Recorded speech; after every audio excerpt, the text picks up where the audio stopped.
Hello dear students. So ഈ ഒരു വീഡിയോയിൽ നമ്മൾ മോഡൽ ടെസ്റ്റ് പേപ്പർ 1 and 2 നമുക്ക് ഡിസ്കസ് ചെയ്യാം. ഞാൻ പറയില്ല, നിങ്ങൾ ശ്രദ്ധിക്കേണ്ട കുറച്ച് കീ ഏരിയാസ് ഒക്കെ ഇല്ലേ പറഞ്ഞു പോകാം. Okay fine. So will have A quick discussion on first question. First question എപ്പോഴും അറിയാലോ, കേസ് സ്റ്റഡി ബേസ്ഡ് ക്വസ്റ്റ്യൻ ആയിരിക്കുമല്ലോ, MCQ ആയിരിക്കും. ഓക്കെ, ഫസ്റ്റ് ക്വസ്റ്റ്യൻ പറയുന്നത് manufacturer Delhi. Okay, mobile phones കാര്യങ്ങളൊക്കെ ഉണ്ടാക്കുന്നുണ്ട്, കാര്യം പറയുന്നുണ്ട്. ലാപ്ടോപ്പ് ഇതെല്ലാം വിൽക്കുന്നതിന് ക്രെഡിറ്റ് പീരീഡ് കൊടുത്തിട്ടുണ്ട്. ക്രെഡിറ്റ് പീരീഡിൽ ഒരു ടൈം കൊടുത്തിട്ടുണ്ട്. Okay fine.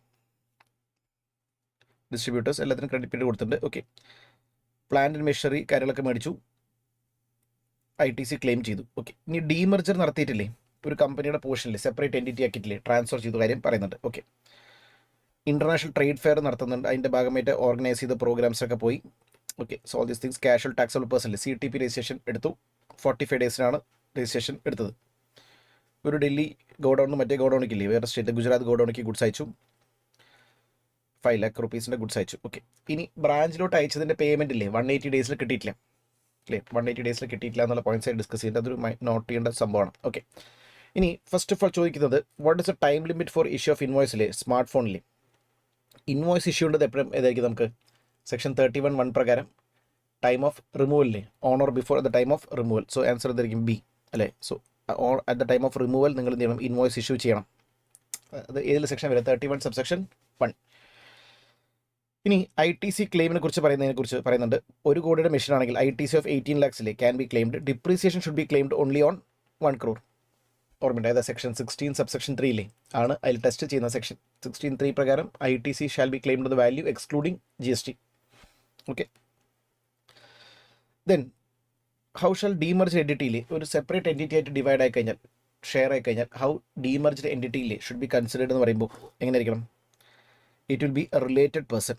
കാരണം 1 entity different entity, demerge entity വരുമ്പോൾ സെപ്പറേറ്റ് പാൻ കാർഡ് വരും. അങ്ങനെയാണെങ്കിൽ it should be treated as A separate entity ആയിട്ട് വേണം കണക്കാക്കാൻ. Okay fine. ഇനി ബുക്സ് ഓഫ് അക്കൗണ്ട്സ് എത്ര കാലം വെക്കണം എന്നുള്ള കാര്യം അത് പറയുന്ന സെക്ഷൻ ഏതാ? 36 72 months from the due date of filing and return അല്ലേ. അപ്പോൾ 72 months from the filing of due date of and return ആണ് നിങ്ങൾ ബുക്സ് ഓഫ് അക്കൗണ്ട്സ് കീപ്പ് ചെയ്യേണ്ടത്. സോ എല്ലാ ചാപ്റ്ററിനും ഒരു കണക്ട് ചെയ്ത് ചോദ്യങ്ങൾ വരുന്നുണ്ട് കേട്ടോ. ക്ലിയർ. ഇനി validity of registration of CTP രജിസ്ട്രേഷനെ കുറിച്ച് പറയുന്ന സെക്ഷൻ ഏതാ? Section 27 subsection 1. അതെ, വാലിഡിറ്റി പറയുന്നത് സെക്ഷൻ 27 സബ്സെക്ഷൻ 1 ആണ്. 2 ആണ് അഡ്വാൻസ് ടാക്സ് ഡെപ്പോസിറ്റ്. സോ 27(1) പ്രകാരം എത്ര സമയം വെക്കണം, എത്ര സമയം വാലിഡിറ്റി ഉണ്ടാവും വെച്ച് കഴിഞ്ഞാൽ number of days specified in the application or 90 days which ever is earlier. So ഇവിടെ ഏത് വരും? നമ്മൾ ചോദിച്ചിരിക്കുന്നത് 45 days ആയതുകൊണ്ട് ആൻസർ വിൽ ബി എത്രയായിരിക്കും? 45 അല്ലേ. ഫൈൻ. ഇനി ഇത് വളരെ ശ്രദ്ധിക്കണം, നോട്ട് ചെയ്യേണ്ട പോയിന്റ് എന്താ വെച്ചാൽ 180 ഡേയ്സിൻ്റെ പേയ്മെൻറ്റ് ഇല്ലേ, ബ്രാഞ്ചിൽ നിന്ന് കിട്ടിയിട്ടില്ല വെച്ചുള്ളൂ. ബ്രാഞ്ചിൽ നിന്ന് കിട്ടിയിട്ടില്ലെങ്കിലും കുഴപ്പമില്ല, കാരണം head office branch transaction it is deemed as paid as per rule 37. Head office branch ട്രാൻസാക്ഷന് 180 ഡേയ്സിൽ പേയ്മെൻറ്റ് കിട്ടണം എന്നുള്ള കണ്ടീഷൻ ഇല്ല. അതേപോലെ റിവേഴ്സ് ചാർജിലും 180 ഡേയ്സിൽ പൈസ കൊടുക്കുന്ന കണ്ടീഷൻ ഇല്ല. ക്ലിയർ. അപ്പോൾ ഇവിടെ കണ്ടീഷൻ നോക്കേണ്ട ആവശ്യമില്ല. അപ്പോൾ ഇവിടെ C ആണ് ഉത്തരം വരിക. Restriction of 180 days is not applicable in the present case. അവിടെ വരുന്ന റൂൾ 37 റെഫർ ചെയ്യാം. അപ്പോൾ ഞാൻ ഈ പറയുമ്പോഴൊക്കെ നിങ്ങൾ റൂളൊക്കെ ഒന്ന് ജസ്റ്റ് നോക്കി വയ്ക്കുക കേട്ടോ, കാരണം ഇതൊക്കെ എക്സാമിന് വളരെ ഇമ്പോർട്ടൻ്റ് ആയിട്ടുള്ള ഏരിയാസ് ആണ്. Okay fine. ഇനി സൺ അസോസിയേറ്റ്സ് അല്ലേ, 350 kilometers ആണെങ്കിൽ വെയർ ഹൗസ് അയക്കുകയാണെങ്കിൽ വെബിൽ എടുക്കേണ്ട ദൂരം, വെബിലെ ലിമിറ്റ് എത്ര? 200 kilometers per day അല്ലേ. 200 kilometers per day ആണ്. അങ്ങനെ നോക്കുകയാണെങ്കിൽ 350 kilometers ആണെങ്കിൽ 200 + 150 balance part thereof will be considered as another 200. So എത്ര ദിവസം വരും? 2 days അല്ലേ. ഓക്കെ, നെക്സ്റ്റ് ഫിഹു has registered office ordinary course of ബിസിനസ്സിൽ taxable person warehouse Telangana ഉണ്ടെങ്കിൽ ലിസൺ, എവിടെയൊക്കെയാണ് പ്ലേസ് ഓഫ് ബിസിനസ് ഉണ്ടാവുക? പ്ലേസ് ഓഫ് ബിസിനസ്സിൽ എന്തൊക്കെ പറയുന്നുണ്ട്? 2 കാര്യങ്ങൾ പറയുന്നുണ്ട്. ഓർഡിനറി ബിസിനസ് നടത്തുന്ന സ്ഥലവും warehouse is also place of business എന്നുള്ള ഡെഫിനേഷനില്ലേ ഉണ്ട്. സോ അങ്ങനെയാണെങ്കിൽ പ്ലേസ് ഓഫ് ബിസിനസ് രജിസ്ട്രേഷൻ ചാപ്റ്ററിൽ നോക്കിയാൽ കാണാം. അങ്ങനെയാണെങ്കിൽ this will B C. A and B will be considered. ഇനി ഡിസ്ക്രിപ്റ്റീവ് ക്വസ്റ്റ്യൻസ് ആണ്. ഓക്കെ, സോ ഡിസ്ക്രിപ്റ്റീവ് ക്വസ്റ്റ്യൻസ് എപ്പോഴും നിങ്ങൾ എഴുതുമ്പില്ലേ, ആദ്യം നിങ്ങൾ ക്വസ്റ്റ്യൻ വായിക്കുമ്പോൾ തന്നെ മനസ്സിലാക്കേണ്ടത് ഇത് ഔട്ട്പുട്ട് ടാക്സ് വരുമോ ഇൻപുട്ട് ടാക്സ് വരുമോ എന്ന് ആദ്യം ചിന്തിക്കണം. അപ്പോൾ ജസ്റ്റ് അവിടെ തന്നെ ഓർത്ത് വയ്ക്കുക. ഓക്കെ, 1 or 2 എന്നില്ല, ടേബിൾ 1 ടേബിൾ 2 എന്നില്ല. രണ്ടാമത്തെ ITC ക്ലെയിം ചെയ്യാൻ പറ്റുകയാണെങ്കിൽ ടേബിൾ 2 കാണിക്കണം, അല്ലെങ്കിൽ നില്ല് കാണിക്കണം. ടേബിൾ 1 എപ്പോഴും ഔട്ട്പുട്ട് ടാക്സ് പേയബിൾ ആണെങ്കിൽ അതിൻ്റെ ടാക്സ് എമൗണ്ട് കണക്കാക്കി വെക്കണം. ഫോർ എക്സാമ്പിൾ ഇവിടെ പറയുന്നത് ടാക്സബിൾ സപ്ലൈ ഓഫ് ഗുഡ്സിൽ ഇൻക്ലൂഡിംഗ് 1 lakh അഡ്വാൻസിൽ received invoice for the entire was issued in the month of February. അപ്പോൾ നമ്മൾ ഫെബ്രുവരിത്തെ ലയബിലിറ്റി ചോദിക്കുന്നത്, ഫെബ്രുവരിയിലാണ് നമ്മൾ ഇൻവോയ്സ് ഇഷ്യൂ ചെയ്യുന്നത് പറയുന്നത്. അഡ്വാൻസ് 1 lakh മുന്നേ കിട്ടിയാലും അതിന് ടാക്സ് അടയ്ക്കേണ്ട ആവശ്യമില്ല. ആസ് പെർ സെക്ഷൻ 12 സബ്സെക്ഷൻ 2 പറയുന്ന പ്രകാരം ക്ലോസ് എ ക്ലോസ് ബിയിൽ ബി എന്ന് പറയുന്ന സാധനമില്ലേ, ഏതാ payment is not considered for supply of goods. പക്ഷേ സർവീസ് ആണെങ്കിലോ മുന്നേ 1 lakh ടാക്സ് അടച്ചിട്ടുണ്ടാവും. അപ്പോൾ ഇപ്പോൾ 4 lakh പകരം 3 അടച്ചാൽ മതി. പക്ഷേ ഇവിടെ അങ്ങനെയല്ല, ഇത് ഓൾറെഡി 1 lakh നമ്മൾ ടാക്സ് അടച്ചിട്ടില്ല. ബിക്കോസ് ഗുഡ്സിന് അഡ്വാൻസ് കിട്ടുമ്പോൾ GST അടയ്ക്കേണ്ട ആവശ്യമില്ല. നോട്ടിഫിക്കേഷൻ നമ്പർ 66 ഓർമ്മയില്ലേ, ടൈം ഓഫ് സപ്ലൈ എന്ന ചാപ്റ്ററിൽ ആ ടോപ്പിക്കിൽ വരുന്നതാണ്. അടുത്തത് purchase goods from composition scheme dealer. Composition ഡീലറിൽ നിന്ന് മേടിക്കുകയാണെങ്കിൽ GST ക്രെഡിറ്റ് കിട്ടില്ല. കാരണം 17 സബ്സെക്ഷൻ 5 ഇല്ലേ, അതിൽ ക്ലോസ് ഇ എൻ്റെ ഓർമ്മ ശരിയാണെങ്കിൽ CDEയിൽ പറയുന്നുണ്ട് കോമ്പോസിഷൻ ഡീലറിൽ നിന്ന് മേടിച്ചാൽ ITC കിട്ടില്ല എന്ന് പറയുന്നുണ്ട്. അപ്പോൾ ഇതിൻ്റെ ITC ക്ലെയിം ചെയ്യാൻ പറ്റില്ല. ലേബർ കോൺട്രാക്ട് പ്രൊവൈഡ് ചെയ്തു. Repair of A single residential unit എന്ന് പറയുമ്പോൾ റിപ്പയർ പറയുമ്പോൾ ഒറിജിനൽ വർക്കല്ല. ഒറിജിനൽ വർക്ക് അല്ലാത്തതുകൊണ്ട് എന്തായിരിക്കും, ടാക്സബിൾ ആയിരിക്കും. ഒറിജിനൽ വർക്കല്ല, അതുകൊണ്ട് it will be taxable. Output tax അടയ്ക്കണം. ക്ലബ് മെമ്പർഷിപ്പ് ഫീസ് ITC കിട്ടില്ല. ഏതിൽ വരും, സെക്ഷൻ 17(5)B ബിയിൽ വരും. 17(5)Bയിൽ വരും. അതിൻ്റെ ITC cannot be claimed. ഇനി GTA സർവീസിൻ്റെ ക്വസ്റ്റ്യനിൽ ഭയങ്കര ഇമ്പോർട്ടൻ്റ് ആണ്. സാധാരണ GTA സർവീസ് നമ്മൾ റിവേഴ്സ് ചാർജിൽ ടാക്സ് അടയ്ക്കണം. പക്ഷേ ഓൾറെഡി GTA 12% ടാക്സ് അടച്ചിട്ടുണ്ടെങ്കിൽ നമുക്ക് RCM അടയ്ക്കേണ്ട ആവശ്യമില്ല. ഓൾറെഡി 12% ടാക്സ് അടച്ചിട്ടാണ് വരുന്നെങ്കിൽ അതിന് RCM അടയ്ക്കേണ്ട ആവശ്യമില്ല. പ്ലസ് നമുക്ക് ഇതിൻ്റെ ITC ക്ലെയിം ചെയ്യാൻ പറ്റും. കാരണം ഇൻപുട്ട് സർവീസ് അല്ലേ. Yes. Industrial services provided by training in sports ഇല്ലേ, സ്പോർട്സ് ട്രെയിനിങ് ജനറലി എക്സംഷൻ കിട്ടുക ആർക്ക് മാത്രമേ ഉള്ളൂ, ചാരിറ്റബിൾ ട്രസ്റ്റ് മാത്രമേ ഉള്ളൂ. ക്ലിയർ. അപ്പോൾ ഇവിടെ sports training is done by private limited company. അങ്ങനെയാണെങ്കിൽ it will be taxable under output tax അടയ്ക്കണം വരും. ഓക്കെ അല്ലേ. സെക്യൂരിറ്റി സർവീസസ് ടു സ്കൂൾ സാധാരണ എന്ത് കിട്ടും, സെക്യൂരിറ്റി ക്ലീനിങ് ഹൗസ് കീപ്പിംഗ് ആണെങ്കിൽ you can claim exemption if it is provided to school. പക്ഷേ it should be inside the school അല്ലേ, സ്കൂളിൻ്റെ അകത്തായിരിക്കണം. പക്ഷേ ഇവിടെയോ it is outside the campus. അങ്ങനെയാണെങ്കിൽ എന്തായിരിക്കും, ടാക്സബിൾ അല്ലേ. ഇത് സ്ഥിരം 2-3 തവണ ചോദിക്കാറുള്ള ഏരിയയാണ് ഇൻസൈഡ് ഔട്ട്സൈഡ് എന്നുള്ള കോൺസെപ്റ്റിലെ. പ്രൊവൈഡഡ് ഇൻ സച്ച് ഇൻസ്റ്റിറ്റ്യൂഷൻ എന്ന് വാക്കതിൽ പറയുന്നുണ്ട്. Okay fine. പിന്നെ ലോട്ടിൻ്റെ കേസ്. ലോട്ട് നമുക്കറിയാലോ 16 സബ്സെക്ഷൻ 2 പ്രൊവിസോയിൽ പറയുന്നത് എന്താ പ്രകാരം, ലോട്ട് റിസീവ്ഡ് ആണെങ്കിൽ ലാസ്റ്റ് ലോട്ടിലല്ല ITC കിട്ടുള്ളൂ. ലാസ്റ്റ് ലോട്ടിലാണ് ITC കിട്ടുള്ളൂ. സോ ഇതിൻ്റെ ITC കിട്ടില്ല. ബിക്കോസ് 2 ലോട്ടേ കിട്ടിയിട്ടുള്ളൂ, ബാക്കി ലോട്ടേ വരുന്നേ ഉള്ളൂ. അതും കൂടെ കിട്ടിയിട്ട് വേണം ITC എടുക്കാൻ. ക്ലിയർ. പിന്നെ Cയും Sഉം IGSTയും കൊടുത്തിട്ടുണ്ട്. സോ ഇൻപുട്ട് ഔട്ട്പുട്ട് കാൽക്കുലേറ്റ് ചെയ്തിട്ടില്ലേ, ആ ക്വസ്റ്റിൻ്റെ ആൻസേഴ്സ് നോക്കി വയ്ക്കുക. ഇവിടെ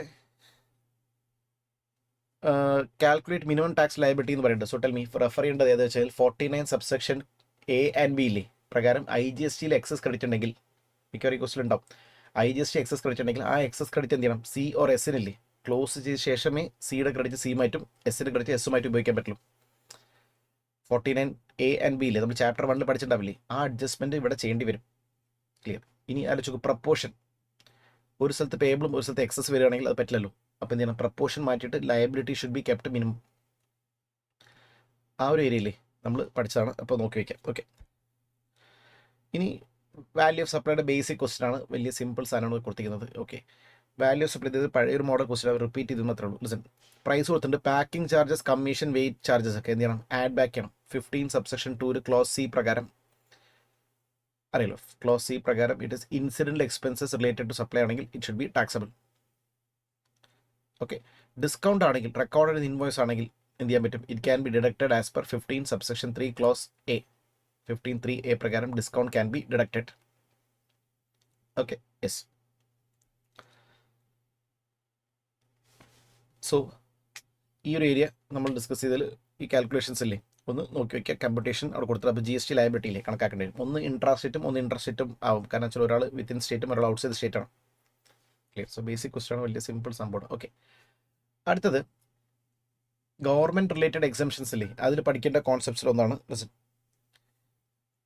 ക്ലീനിങ് സർവീസസ്. റോഡിൻ്റെ ക്ലീനിങ് ഇല്ലേ, പ്യുവർ സർവീസസ് ടു ഗവൺമെൻറ് ആണെങ്കിൽ എന്തായിരിക്കും, എക്സംഷൻ കിട്ടും, GST അടയ്ക്കേണ്ട ആവശ്യമില്ല. അതേപോലെ fair price shop, ration shop നടത്തുകയാണെങ്കിൽ അതിൻ്റെ കമ്മീഷൻ കാര്യങ്ങളൊക്കെ ഇല്ലേ, അതും എക്സംപ്റ്റഡ് ആണ്. സ്ട്രീറ്റ് ലൈറ്റ് മുനിസിപ്പൽ ഏരിയയുടെ മെയിൻ്റനൻസ് ഇൻട്രസ്റ്റഡ് ഫംഗ്ഷൻ ആണ്. പക്ഷേ 35% ഗുഡ്സ് ഉണ്ടെങ്കിൽ അതിന് ടാക്സ് വരും. കാരണം 25% താഴെ ആയിരിക്കണം ഗുഡ്സിൻ്റെ വാല്യൂ. അങ്ങനെയാണെങ്കിൽ മാത്രമേ എക്സംഷൻ കിട്ടുള്ളൂ. ഇത് ടാക്സ് വരും. ബ്രൗഷർ ഡിസ്ട്രിബ്യൂഷനിൽ ട്രെയിനിങ് പ്രോഗ്രാം ഇല്ലേ, provided 70% expenses borne by government, ഇതും പോരാ, ബിക്കോസ് 75% ഗവൺമെൻറ് ബെയർ ചെയ്യണം, എന്നാലാണ് അതിന് എക്സംഷൻ കിട്ടുള്ളൂ. 70% ഉള്ളെങ്കിൽ ഇറ്റ് വിൽ ബി ടാക്സബിൾ. ഇനി mister Shubh, director of some കമ്പനിയില്ലേ, ലിസൺ, റെമ്യൂണറേഷൻ കിട്ടുന്നുണ്ട്. ഡയറക്ടേഴ്സ് റെമ്യൂണറേഷനിൽ പഠിക്കേണ്ട കാര്യം എന്ന് വെച്ചാൽ generally it is taxable under reverse charge. Directors remunerations are taxable under reverse charge, notification number 13/17. ഇനി അതിൽ ശ്രദ്ധിക്കേണ്ടത് ഒറ്റ ഫാക്ടറില്ലേ, ഏതാണ്? എംപ്ലോയി ആണെങ്കിൽ നമ്മൾ നോക്കേണ്ടതായിരിക്കും ഡിക്ലെയർഡ് ആസ് സാലറി ആണെങ്കിൽ 192 പ്രകാരമാണ് ടി ഡി എസ് എങ്കിൽ, income tax T D S എങ്കിൽ, എംപ്ലോയർ ആയതുകൊണ്ട് ഷെഡ്യൂൾ 3 പ്രകാരം ടാക്സ് ഇല്ല അല്ലേ. ബാക്കി എല്ലാ കേസിലും റിവേഴ്സ് ചാർജിൽ റെസിപ്പിയന്റിൽ ഹാസ് ടു പേ, അതായത് company has to pay tax and reverse charge. അപ്പോൾ ഈ കേസിൽ ഫസ്റ്റ് കേസിൽ ഇൻഡിപെൻഡന്റ് ഡയറക്ടർ ആണെങ്കിൽ എംപ്ലോയി അല്ല, അപ്പോൾ RCMൽ കമ്പനി ടാക്സ് അടയ്ക്കണം. പക്ഷേ ഇതിൽ കുറച്ച് എമൗണ്ടിൽ ഡിക്ലെയർഡ് സാലറി ആണെങ്കിൽ ആ ഒരു ഏരിയയ്ക്ക് ജിഎസ്ടി അടയ്ക്കേണ്ട ആവശ്യം ഇല്ല, because it is covered under schedule 3. Okay, yes. Next രജിസ്ട്രേഷനുമായി ബന്ധപ്പെട്ടുള്ള കാര്യം പറയുന്നത് Delhi normal registration limit 40 lakhs തന്നെയാണ്. പക്ഷേ ഇവിടെ ഡീൽ ചെയ്യുന്നത് ബിൽഡിംഗ് ബ്രിക്സ് ആണ് വെച്ചോളൂ. ബിൽഡിംഗ് ബ്രിക്സ് ആണെങ്കിൽ നോട്ടിഫിക്കേഷൻ നമ്പർ 10/19, അതായത് 40 lakhsന് ലിമിറ്റ് പറയുന്ന നോട്ടിഫിക്കേഷൻ നോട്ടിഫൈഡ് ഗുഡ്സിന് അപ്ലിക്കബിൾ അല്ല. നോട്ടിഫൈഡ് ഗുഡ്സിൽ 7 ഉണ്ട്, 7 ഗുഡ്സിൽ ഒരെണ്ണമാണ് building bricks. So notified goods ആണെങ്കിൽ your limit will be 20 lakhs. അങ്ങനെയാണെങ്കിൽ ഇവിടെ 20 lakhs എക്സീഡ് ചെയ്യുന്നതുകൊണ്ട് you are liable to take registration. Okay അല്ലേ? Yes. Now what about Himachal പ്രദേശിൽ നിങ്ങൾ ഡീൽ ചെയ്യുന്ന വെച്ചോളൂ, come on. And financial yearly turnover is 32 lakhs. അപ്പോൾ Himachal Pradesh generally 40 lakhs limit കിട്ടുന്ന സ്റ്റേറ്റ് ആണ്, രജിസ്ട്രേഷൻ ആവശ്യമില്ല. പക്ഷേ നിങ്ങൾക്ക് നാഗാലാൻഡിലും കൂടെ ബിസിനസ് ഉണ്ടെങ്കിൽ, നാഗാലാൻഡ് എന്നുള്ള സ്റ്റേറ്റ് പറയുമ്പോൾ അറിയാലോ, MMNT നമ്മൾ പറയാറില്ലേ, Manipur, Mizoram, Nagaland, Tripura. So Nagaland is having a limit of 10 lakhs. And if you are having business in that state, all over ലിമിറ്റില്ലേ, ഇന്ത്യയുടെ മൊത്തം limit will be reduce to എത്രയായിരിക്കും? 10 lakhs. സോ ഇവിടെ അങ്ങനെയാണെങ്കിൽ അഗ്രിഗേറ്റ് ടേൺ ഓവർ 43 lakhs ആവും. You have to take registration in both states. ഏതൊക്കെയാണ്? Himachal as well as Nagaland. 2 സ്ഥലത്ത് registration എടുക്കണം. യെസ്. അടുത്തത്, Mehta is engage in business of trading of books അല്ലേ. എൻ്റെ ബിസിനസ് ഉണ്ട്, കോമ്പോസിഷൻ ഡീലറാണ്. കോമ്പോസിഷൻ ഡീലർ മെയിൻറ്റെയിൻ ചെയ്യേണ്ട ആവശ്യമില്ലാത്ത ബുക്സ് അല്ലേ, ബുക്സ് ഓഫ് അക്കൗണ്ട്സ് വെക്കേണ്ട ആവശ്യമില്ല എന്ന് പറയേണ്ട കേസസ് ഏതൊക്കെയാ വെച്ചാൽ clear, not required to maintain അല്ലേ. ഏതൊക്കെയാ? ഡീറ്റെയിൽസ് ഓഫ് ടാക്സ് എത്രയാണ് അടയ്ക്കാനുള്ള അതിൻ്റെ ഡീറ്റെയിൽസ് വെക്കേണ്ട ആവശ്യമില്ല. അതേപോലെ തന്നെ സ്റ്റോക്ക് റെക്കോർഡ്സ് അല്ലേ, വെക്കേണ്ട ആവശ്യം ഇല്ല, ട്രേഡിംഗ് ഇൻ ബുക്സ് ആയതുകൊണ്ട്. പക്ഷേ മാനുഫാക്ചർ ആണെങ്കിൽ വെക്കണം കേട്ടോ. മാനുഫാക്ചർ ആയിട്ടുള്ള കോമ്പോസിഷൻ ഡീലർ ആണെങ്കിൽ സ്റ്റോക്കിൻ്റെ ഡീറ്റെയിൽസ് വെക്കണം. മാനുഫാക്ചറർക്ക് സെപ്പറേറ്റ് പ്രൊവിഷൻ ഉണ്ട്. ട്രേഡർ ആയതുകൊണ്ട് കോമ്പോസിഷൻ ഡീലർ ആണെങ്കിൽ നിങ്ങൾ സ്റ്റോക്ക് റെക്കോർഡ്സും ഡീറ്റെയിൽസ് ഓഫ് ടാക്സും വെക്കേണ്ട ആവശ്യം ഇല്ല. ഇവന്റ് മാനേജ്മെന്റ് കമ്പനി മൾട്ടിപ്പിൾ സ്റ്റേറ്റ്സിൽ സർവീസ് പ്രൊവൈഡ് ചെയ്യണമെങ്കിൽ ശ്രദ്ധിക്കുക. ഒന്നാമത് ഇവന്റ് മാനേജ്മെന്റ് ആണെങ്കിൽ it will come under 12 subsection 7. അതിൽ നോക്കേണ്ടത് രജിസ്റ്റേർഡ് പേഴ്സൺ ആണെങ്കിൽ അവരുടെ ലൊക്കേഷൻ, അല്ലെങ്കിൽ ഏതൊക്കെ ഇന്ത്യയിലാണ് ഇവന്റ് എങ്കിൽ ഇവന്റ് നടക്കുന്ന സ്ഥലം, അൺരജിസ്റ്റേർഡ് ആണെങ്കിൽ. പിന്നെ ഇന്ത്യയുടെ പുറത്താണെങ്കിൽ ലൊക്കേഷൻ റെസിപ്പിയൻ. പക്ഷെ ഒന്നിൽ കൂടുതൽ സ്ഥലങ്ങൾ ഉണ്ടെങ്കിൽ നോക്കേണ്ട ഒരു ഫാക്ടർ കൂടി ഉണ്ട്, ഒരു റൂളും കൂടി ഉണ്ട്. ഏതാ? 5 സ്റ്റേറ്റിൽ ഇവന്റ് ഉണ്ട് വെച്ചോളൂ, അൺരജിസ്റ്റേർഡ് പേഴ്സൺ. ആൻഡ് എല്ലാത്തും കൂടെ ബില്ല് ഒരുമിച്ചാണെങ്കിൽ it should be apportioned based on the സ്റ്റേറ്റ്സിലെ, it should be apportioned based on state. അപ്പോൾ ആ കാര്യം കൂടെ അവർ ഇതിൽ ഇൻക്ലൂഡ് ചെയ്തിട്ടുണ്ട്, ആലോചിച്ചിട്ട്. പ്ലേസ് ഓഫ് സപ്ലൈയിൽ fine. So it is also very relevant question. പിന്നെ സബ്സിഡറി കമ്പനി, ഹോൾഡിംഗ് കമ്പനിയുടെ ടാക്സബിലിറ്റി, അത് സപ്ലൈ എന്നുള്ള ചാപ്റ്ററിൽ വരുന്ന ഏരിയയാണ്, സിമ്പിൾ ഏരിയയാണ്. അതിൽ പറയുന്നത് എന്താ? ഹോൾഡിംഗ് സബ്സിഡറി ഷെയർ ഹെൽഡ് ചെയ്ത് കഴിഞ്ഞാൽ അതുകൊണ്ട് മാത്രം എന്തല്ല സപ്ലൈ ആവില്ല, എന്തെങ്കിലും ആക്ടിവിറ്റി ചെയ്യണം. അല്ലാതെ ഷെയർ ഹോൾഡ് ചെയ്തു എന്നുകൊണ്ടും കാരണം കൊണ്ട് മാത്രം സപ്ലൈ ഡെഫിനേഷനിൽ വരില്ല. Securities are excluded from definition of goods as well as service. അങ്ങനെയാണെങ്കിൽ സപ്ലൈ ഡെഫിനേഷനിൽ അത് വരില്ല, GST അടയ്ക്കേണ്ട ആവശ്യം ഇല്ല.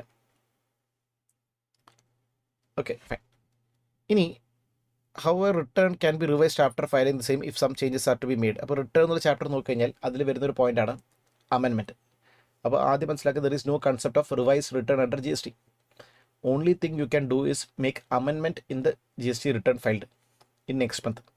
So you have to make amendment പറഞ്ഞാൽ എന്താ മിസ്റ്റേക്ക് വന്നതില്ലേ അത് എഡിറ്റ് ചെയ്യാം. Amendment option. ഇനി അമെൻമെൻറ്റ് ചെയ്യുന്നതും ഇ should be within the time limit. ഏതാ നമ്മൾ 30th November or and return whichever is earlier എന്നുള്ള ടൈം ലിമിറ്റ് ഇല്ലേ, ആ ടൈം ലിമിറ്റ് അകത്ത് you have to make the amendment. ഇപ്പോൾ ഒരു സെയിൽസ് റെക്കോർഡ് ചെയ്യാൻ വിട്ടുപോയി, ഒരു പർച്ചേസിൻ്റെ എന്തെങ്കിലും ഡാറ്റ അടിച്ച് വിട്ട് ഇൻവോയ്സ് നമ്പർ അടിച്ച് പോയി വിട്ടുപോയി എന്നൊക്കെ ഇല്ല, അങ്ങനെയൊക്കെ കേസ് വരികയാണെങ്കിൽ നിങ്ങൾക്ക് അമെൻമെൻറ്റിന് കൊടുക്കാം, പക്ഷേ should be within the time limit. Okay fine. So first mock test paper we have covered. Okay, രണ്ടാമത്തെ മോക്ക് ടെസ്റ്റ് പേപ്പറിൻ്റെ ക്വസ്റ്റ്യൻസിൽ നമുക്ക് നോക്കാനുള്ളത് റിലവൻറ്റ് ക്വസ്റ്റ്യൻ നോക്കാം. ഫസ്റ്റത്തെ ക്വസ്റ്റ്യനിൽ മാനുഫാക്ചറിങ് ഉണ്ട്, അക്രോസ് സ്റ്റേറ്റ്സ് ഇല്ലേ, കുറേ കാര്യങ്ങൾ ചെയ്യുന്നുണ്ട്, കാര്യം സോളാർ പാനൽ കാര്യങ്ങളൊക്കെ വെക്കുന്നുണ്ട് പറയും. അപ്പോൾ നമ്മൾ ജസ്റ്റ് വായിക്കുമ്പോൾ എപ്പോഴും നമ്മൾ നോക്കേണ്ടത് വെച്ചാൽ GST റിലവൻ്റ് ആയിട്ട് വല്ല കാര്യങ്ങളുണ്ടോ എന്ന് നോക്കും. സോളാർ പാനൽ അതിനിപ്പോൾ പ്രത്യേകിച്ച് GSTയുടെ എന്താ പറയുന്നില്ല, സ്പെഷ്യൽ കേസ് ഒന്നും വരുന്നില്ല. അപ്പോൾ ജസ്റ്റ് വായിച്ചു പോയാൽ മതി എന്താ സംഭവം എന്നൊക്കെ ഇല്ലേ. മെയിൻ്റെനൻസ് കോൺട്രാക്ട് ഒക്കെ ഉണ്ട്, അഡ്വാൻസ് പേയ്മെൻറ്റില്ലേ, മാർച്ചിൽ അഡ്വാൻസ് കിട്ടി, ഡെലിവറി ചെയ്യുന്നത് മെയിൽ അയച്ചോളും. ക്ലിയർ, 1 കോടി രൂപ അഡ്വാൻസ് കിട്ടി. അപ്പോൾ അഡ്വാൻസിൽ GST അടയ്ക്കേണ്ട ആവശ്യം ഇല്ല. മാർച്ചിൽ company sold goods worth 5 crores ഇല്ലേ, ഗുഡ്സ് വിറ്റും. 1 crore ഇല്ലേ സർവീസ് ഉണ്ട്. അപ്പോൾ 5 + 1 6. പക്ഷേ അതിലൊരു 1 കോടി രൂപയുടെ സാധനം റിട്ടേൺ വന്നു. റിട്ടേൺ വന്നു കഴിഞ്ഞാൽ നമ്മൾ എന്ത് ഇഷ്യൂ ചെയ്യും? ക്രെഡിറ്റ് നോട്ട് ഇഷ്യൂ ഇല്ലേ, ക്രെഡിറ്റ് നോട്ട് ഇഷ്യൂ. അപ്പോൾ അതെന്ത് ചെയ്യണം? നമ്മൾ നോർമലി ടേബിൾ 1 കുറച്ച് കാണിക്കണം. സെയിൽസ് കുറച്ച് കാണിക്കല്ലേ, സെയിൽസിന് കുറച്ച് കാണിക്കാറില്ലേ സെയിൽസ് റിട്ടേൺ വരിക. യെസ്, അപ്പോൾ credit note was issued by the company. ഇനി ക്രെഡിറ്റ് നോട്ട് കേസും ശ്രദ്ധിക്കേണ്ടത് ടൈം ലിമിറ്റ് ഉണ്ട്, പക്ഷേ ഇത് ടൈം ലിമിറ്റിൻ്റെ അകത്ത് തന്നെയാണ് വരിക. ജാനുവരിയിലത്തെ സെയിൽസ് ആണെങ്കിൽ ക്രെഡിറ്റ് നോട്ട് ടൈം ലിമിറ്റ് ശരിക്കും എത്രയുണ്ട്? ITCയുടെ ടൈം ലിമിറ്റ് ഇല്ലേ, അത് വരയ്ക്കുണ്ട്. 30th November വരെ ക്രെഡിറ്റ് നോട്ടിൻ്റെ ടൈം ലിമിറ്റ് ഉണ്ട്. അപ്പോൾ ഇത് അടുത്ത മാർച്ച് തന്നെ ഇഷ്യൂ ചെയ്താണ്, വാലിഡ് ആണ്. Company incurred an expense of 5 lakhs on repair of return ഇല്ലേ. Okay fine. Customer who return the goods invoice ഇല്ലേ, നമുക്ക് വന്ന സാധനമില്ലേ, നമ്മൾ എന്ത് ചെയ്തു? നേരെ ഗുജറാത്തിക്ക് മറ്റേ അയച്ചു. Okay, the company initially sold the goods from, okay, same was returned to Maharashtra units, subsequently moved to company. കുറേ സ്ഥലത്ത് അങ്ങോട്ട് മൂവ്മെൻറ്റിൻ്റെ കാര്യം സംസാരിച്ചുകൊണ്ടിരിക്കുന്നത്. ഓക്കെ, ഇനി ഫസ്റ്റ് കേസ് പറയുന്നത് അഡ്വാൻസ് കിട്ടിയതിൻ്റെ GST ലയബിലിറ്റി. അത് നമ്മൾ ഓൾറെഡി ടൈം ഓഫ് സപ്ലൈയിൽ പഠിച്ചിരുന്നു. അഡ്വാൻസ് കിട്ടുകയാണെങ്കിൽ GST അടയ്ക്കേണ്ട ആവശ്യമില്ല. Time of removal or delivery ഇല്ലേ, അതിന് മാത്രം GST അടച്ചാൽ മതി. So tell me, tax is payable at the time of supply of goods അല്ലേ. യെസ്. ഇനി total turn over during the month of മാർച്ചിൽ 5 crores സെയിൽസ് ചെയ്തു ഗുഡ്സിൽ, സർവീസിൽ 1 crore, 6 crores, 1 കോടി റിട്ടേൺ വന്നു. അപ്പോൾ അത് മൈനസ് ചെയ്യണം. അപ്പോൾ അങ്ങനെയാണെങ്കിൽ effectively sales will be 5 crores. Credit നോട്ടിൻ്റെ കേസില്ലേ, ക്രെഡിറ്റ് നോട്ടിൻ്റെ കേസ് അവർ പറയുന്നത്, ക്രെഡിറ്റ് നോട്ടിൻ്റെ സെക്ഷൻ 34 സബ്സെക്ഷൻ 2 ശേഷം നോക്കിയാൽ കാണാം, ക്രെഡിറ്റ് നോട്ട് സിംഗിൾ ക്രെഡിറ്റ് നോട്ടില്ലേ can be issued for multiple cases. അപ്പോൾ മൾട്ടിപ്പിൾ കേസസ് ആണെങ്കിലും ഒറ്റ ക്രെഡിറ്റ് നോട്ടില്ലേ വെച്ച് നമുക്ക് എന്ത് ചെയ്യാൻ പറ്റും? ഇപ്പോൾ 10 ബില്ല് വന്നു, ഒരു റിട്ടേൺ വന്നു കഴിഞ്ഞാൽ 10 ബില്ലിന് സാധനം കൂടി റിട്ടേൺ അയച്ചു കഴിഞ്ഞാൽ ഒറ്റ ക്രെഡിറ്റ് നോട്ട് മതി. Clear. Single credit note against multiple ഇൻവോയ്സസില്ലേ ചെയ്യാനുള്ള ഓപ്ഷൻ ഉണ്ട്. ഓക്കെ, ഇനി ഗുഡ്സ് റിട്ടേൺ വരികയാണെങ്കിൽ related value of the goods ഇല്ലേ, സച്ച് ഗുഡ്സ് ഷാൽ ബി ഏതായിരിക്കും? നമ്മൾ നോർമൽ ട്രാൻസാക്ഷൻ വാല്യൂ എന്താണോ നമ്മൾ റിട്ടേൺ വരുമ്പോഴുള്ള വാല്യൂ, അത് ട്രാൻസാക്ഷൻ വാല്യൂ മാത്രം എടുത്താൽ മതി. ഈ ബാക്കിയൊക്കെ നിങ്ങൾക്ക് ഇൻ്ററിൽ പഠിക്കേണ്ട ആവശ്യമില്ല. 110% കാര്യമൊക്കെ CA ഫൈനലിൽ വരുന്ന ടോപ്പിക്കാണ്, പഠിക്കേണ്ട ആവശ്യമില്ല. ഓക്കെ, ഇനി ഗുഡ്സ് റിട്ടേൺ വന്നു കഴിഞ്ഞാൽ അതിൻ്റെ ITCയുടെ claim, full ITC can be claimed. Okay, 1 lakh rupees invoice ഇല്ലേ വരുന്നതനുസരിച്ച് അതിൻ്റെ ITC full can be claimed. അതിന് വലിയ റെസ്ട്രിക്ഷൻസും കാര്യങ്ങളും ഒന്നും ഇല്ല. പിന്നെ മൂവ്മെൻറ്റ് ഓഫ് ഗുഡ്സ് ഇല്ലേ, മഹാരാഷ്ട്ര യൂണിറ്റ് ഡൽഹി യൂണിറ്റ് വരികയാണെങ്കിൽ എന്തായാലും ടാക്സ് ഇൻവോയ്സ് വേണം. കാരണം ഡിസ്റ്റിങ് പേഴ്സൺ ആവില്ലേ, രണ്ട് വേറെ സ്റ്റേറ്റ് അല്ലേ. ഡിസ്റ്റിങ് പേഴ്സൺ ആണെങ്കിൽ എന്തായാലും എന്ത് വരും? Tax invoices compulsory. കാരണം it's supply under 71C consideration ഇല്ലെങ്കിൽ 71A. ഇനി ജംബുലാൽ ഓഫ് ഹിമാചൽ പ്രദേശിലെ following supplies intra state supply of taxable goods amounting to 17 lakhs, exempted goods 1 lakhs, intra state supply. So സാധാരണ ഹിമാചൽ പ്രദേശിൽ ലിമിറ്റ് എത്ര? 40 lakhs. പക്ഷേ ഇവിടെ ഇയാൾ ഇൻട്രസ്റ്റേറ്റ് ചെയ്യുന്നുണ്ട്. ഇൻട്രസ്റ്റേറ്റ് ചെയ്താൽ എന്താവും? കമ്പൽസറി രജിസ്ട്രേഷനിലേക്ക് പോകും. കമ്പൽസറി രജിസ്ട്രേഷൻ ചെയ്യുകയാണെങ്കിൽ you have to take what? Registration അല്ലേ. സോ അങ്ങനെയാണെങ്കിൽ you are liable for registration. ഇതായിരിക്കും വരിക. Jambulal is liable to be registration എടുത്തേ പറ്റും. Okay, residential property is given on rent to a family of 72 lakhs per month liable. So tell me, residential property is having a residential property in Amritsar, rent to family 72 lakhs per annum for residential purpose. Residential property, residential purpose you can claim exemption. So GST അടയ്ക്കേണ്ട ആവശ്യമില്ല because it is exempted. Notification number 12/17. Okay. ഇനി ഇത് തന്നെ descriptive വരികയാണെങ്കിൽ ഒന്ന് വായിച്ചു നോക്കൂ. കർണാട്ടിക് മ്യൂസിക്കില്ലേ, ക്ലാസിക്കൽ ഫോക്ക് മ്യൂസിക് ഒക്കെയാണ്. Promote brand of a readymade garment, brand promotion ആണെങ്കിൽ brand ambassadors are excluded. 1.5 lakhs limit is not applicable എന്നില്ലേ, ആണ് എൻ്റെ ആൻസറിൽ വരിക. So tell me this will be taxable. Outdoor catering availed for marketing events, outdoor catering ഇങ്ങോട്ട് receive ചെയ്താൽ ITC കിട്ടില്ല. Section 17 subsection 5 clause C അല്ല ബി 17(5)(b) പ്രകാരം ബ്ലോക്ക്ഡ് ക്രെഡിറ്റ് ആയിരിക്കും. ഇനി ട്രാൻസ്പോർട്ടേഷൻ ഓഫ് സ്റ്റുഡൻസ് അല്ലേ ടു കോളേജ് ട്രാൻസ്പോർട്ടേഷൻ ആണെങ്കിൽ, third party നമ്മൾ പറയുന്നത് കോളേജ് ട്രാൻസ്പോർട്ടേഷൻ ആണെങ്കിൽ ടാക്സബിൾ ആയിരിക്കും. കാരണം it is exempted only up to school. ഓർമ്മയില്ലേ, ഹയർ സെക്കൻഡറി വരെയുള്ള ട്രാൻസ്പോർട്ടേഷന് മാത്രമേ എക്സംഷൻ കിട്ടുള്ളൂ. Okay fine. ഇനി ലീഗൽ സർവീസസ് അവൈലബിൾ ഇല്ലേ ഫോർ ഒഫീഷ്യൽ പർപ്പസ് ആണെങ്കിൽ ജനറലി എന്തായിരിക്കും റിവേഴ്സ് ചാർജ്. ഇതിൽ ഇയാളുടെ പ്രീവിയസ് ഇയർ ടേൺ ഓവർ തന്നിട്ടുണ്ടോ, 2.5 crores തന്നിട്ടുണ്ട്. അങ്ങനെയാണെങ്കിൽ എന്തായിരിക്കും എക്സീഡ്സ് ലിമിറ്റ് ആണ്. ബിസിനസ് എൻറ്റിറ്റി എക്സീഡ്സ് ലിമിറ്റ് ആണെങ്കിൽ you have to pay tax under RCM. അപ്പോൾ RCM വരികയാണെങ്കിൽ പോയിന്റ് ശ്രദ്ധിക്കുക, it will come in table 2 വേണം കാണിക്കാൻ. ഓക്കെ, എന്നാൽ ഇതിൻ്റെ ITC ക്ലെയിം ചെയ്യാം. IFMP ബാങ്കിനില്ലേ business correspondent services generally taxable ആണ് and it is in urban area ആണെങ്കിൽ ടാക്സബിൾ ആണ്. റൂറൽ ഏരിയ ആണെങ്കിൽ മാത്രമേ എക്സംഷൻ കിട്ടുള്ളൂ. ഏതാ ബിസിനസ് കറസ്പോണ്ടൻറ്റും ബിസിനസ് ഫെസിലിറ്റേറ്ററും രണ്ടുപേരും റൂറൽ ഏരിയ ആണെങ്കിൽ you can claim exemption.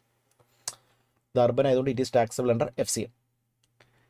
Recovery agent to a car dealer, ഇതും എന്തായിരിക്കും taxable under FCM because bank NBFC financial institutions ആണെങ്കിൽ മാത്രമേ റിവേഴ്സ് ചാർജ് ചെയ്യുള്ളൂ. അതർ പേഴ്സൺസ് ആണെങ്കിൽ it be taxable under forward charge. Okay fine.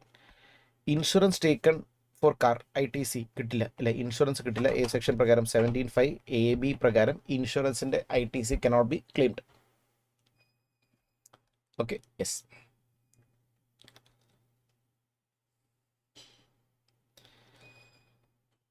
ഇനി value of സപ്ലൈയിൽ ഒരു simple question ആണ്. പ്രൈസ് കൊടുത്തിട്ടുണ്ട്. ഓക്കെ, തേർഡ് പാർട്ടി ഇൻസ്പെക്ഷനിൽ actually charges are payable by supplier, പക്ഷേ റെസിപ്പിയന്റ് നേരിട്ട് പൈസ കൊടുത്തു. സോ ഈ സെക്ഷൻ വരെ 15 സബ്സെക്ഷൻ 2 ക്ലോസ് B പ്രകാരം ഇതും ആഡ് ബാക്ക് ചെയ്യണം. Any payment supplier is liable to pay which is actually incurred by recipient ആണെങ്കിൽ it should be included in taxable value അല്ലേ. Price charges for delivery of the machine 1,00,000 rupees ഇല്ലേ, agree to deliver the goods at premises. So tell me delivery charges വരികയാണെങ്കിൽ അതും incident expense ആണ്, അതും add back ചെയ്യണം. Subsidy from government ആണെങ്കിൽ government subsidy എടുക്കേണ്ട ആവശ്യം ഇല്ല, കാരണം അത് 15(2)(e) പറയുന്നുണ്ട്. ഓക്കെ, എടുക്കേണ്ട ആവശ്യം ഇല്ല. ഡിസ്കൗണ്ട് ഇല്ലേ വിച്ച് ഇസ് സെപ്പറേറ്റ്ലി റെക്കോർഡഡ് ആണെങ്കിൽ 2% ഇല്ലേ ഓഫ് ദിസ് പ്രൈസ് കണക്കാക്കുക 400 വരും അല്ലേ, അത് മൈനസ് ചെയ്യാം. Discount can be deducted under section 15(3)(a). ഇനി പേഴ്സൺ ലയബിലിറ്റി പേ ഇല്ലേ ഫോളോയിങ് കേസസിലെ 20 residential unit owned by Jain society to Anand IT company അല്ലേ ഫോർ അക്കോമഡേഷൻ ഓഫ് എംപ്ലോയീസ്. വാടകയ്ക്ക് കൊടുക്കുന്നത് രജിസ്റ്റേർഡ് പേഴ്സൺ ആണെങ്കിൽ, renting of building for registered person ആണെങ്കിൽ it is taxable under reverse charge. So ഇവിടെ Anand technologies ഇല്ലേ registered person is liable to pay GST on this. Clear fine. ഇനി Verma consultant partnership firm registered Delhi as A regular tax pair paid sponsorship ഇല്ലേ at a seminar organized by a private NGO. Listen, so ഇവിടെ organised by a private NGO partnership. Listen, ഇവിടെ specific case എന്താ വെച്ചാൽ supplier body corporate ആവരുത്. Supplier body corporate അതായത് recipient ആയിരിക്കണം, body corporate or partnership firm ആയിരിക്കും. So ഇവിടെ recipient ആരാണ്, പാർട്ണർഷിപ്പ് ഫേമാണ്. So it is taxable under RCM. Okay fine. Program നടത്തുന്നത് ബോഡി കോർപ്പറേറ്റ് ആണെങ്കിൽ ഇത്തവണ അമെൻമെൻ്റ് അല്ലോ, കഴിഞ്ഞ വർഷം അമെൻമെൻറ്റ്. പ്രോഗ്രാം നടത്തുന്നത് സ്പോൺസർഷിപ്പിൻ്റെ ഇല്ലേ, പ്രോഗ്രാം നടത്തുന്നത് ബോഡി കോർപ്പറേറ്റ് ആണെങ്കിൽ it will be taxable under forward charge. ഇനി ഈ ഒരു ക്വസ്റ്റ്യൻ ഇമ്പോർട്ടൻ്റ് ആണ്, റെഗുലറായിട്ട് ടെസ്റ്റ് ചെയ്യുന്നതാണ്. ലിസൺ, ഈ കോമ്പോസിഷൻ എടുത്ത വ്യക്തി വെച്ചോളൂ. ലിസൺ, സർവീസസിന് കോമ്പോസിഷൻ ആണെങ്കിൽ സെക്ഷൻ വരിക 10(2)(a) ഇല്ലേ, 10(2)(a) പ്രകാരം ആദ്യം ഇയാളുടെ ടേൺ ഓവർ 20 ലക്ഷം ആയിക്കഴിഞ്ഞാൽ ഇയാൾ രജിസ്ട്രേഷൻ ലയബിളല്ല, GST അടയ്ക്കേണ്ട ആവശ്യം ഇല്ല. രജിസ്ട്രേഷൻ എടുക്കേണ്ട GST അടയ്ക്കേണ്ട ആവശ്യമില്ല. പിന്നെ ടേൺ ഓവർ എത്ര ക്രോസ് ചെയ്തു, മൊത്തം എത്രയായി, 30 രൂപ, 20, 30 കൂടെ 50. അങ്ങനെയാണെങ്കിൽ ഈ ഒരു പീരീഡിന് he has to pay 6% tax അല്ലേ. 10(2)(a) 6% tax അടച്ചാണ്. പക്ഷേ വീണ്ടും ടേൺ ഓവർ ഡേ 50 ക്രോസ് ചെയ്ത് കഴിഞ്ഞാൽ you have to pay tax at normal rate. Plus ഇയാൾക്ക് അടുത്ത കൊല്ലം ഈ സ്കീം എടുക്കാൻ പറ്റില്ല, കാരണം ടേൺ ഓവറിലെ previous year exceeds 50 lakhs. So 10(2) എന്നുള്ള സെക്ഷനിൽ composition for service provider or goods plus service ആണെങ്കിൽ limit is actually 50 lakhs. First year ആണെങ്കിൽ നിങ്ങൾക്ക് 20 lakhs വരെ അടയ്ക്കേണ്ട, അതിന് ശേഷം ബാക്കിയുള്ള 30 അടയ്ക്കണം 6%. പക്ഷേ അതിന് ശേഷം നിങ്ങൾക്ക് എന്ത് ചെയ്യും, നേരെ 18% ടാക്സ് അല്ലേ, നോർമൽ റേറ്റ് അടയ്ക്കേണ്ടി വരും. Okay, yes. ഇനി രജിസ്റ്റേർഡ് പേഴ്സണലി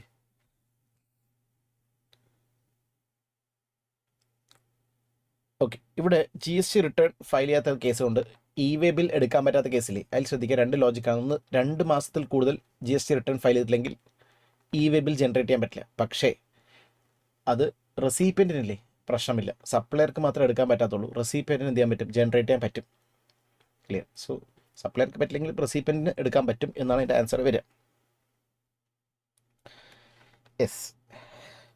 ഇനി ക്യാൻസലേഷൻ ഓഫ് രജിസ്ട്രേഷനും അതിൻ്റെ റിവോക്കേഷനുമായി ബന്ധപ്പെട്ട കാര്യങ്ങളാണ്. Section 29 section 13. 29 പ്രകാരം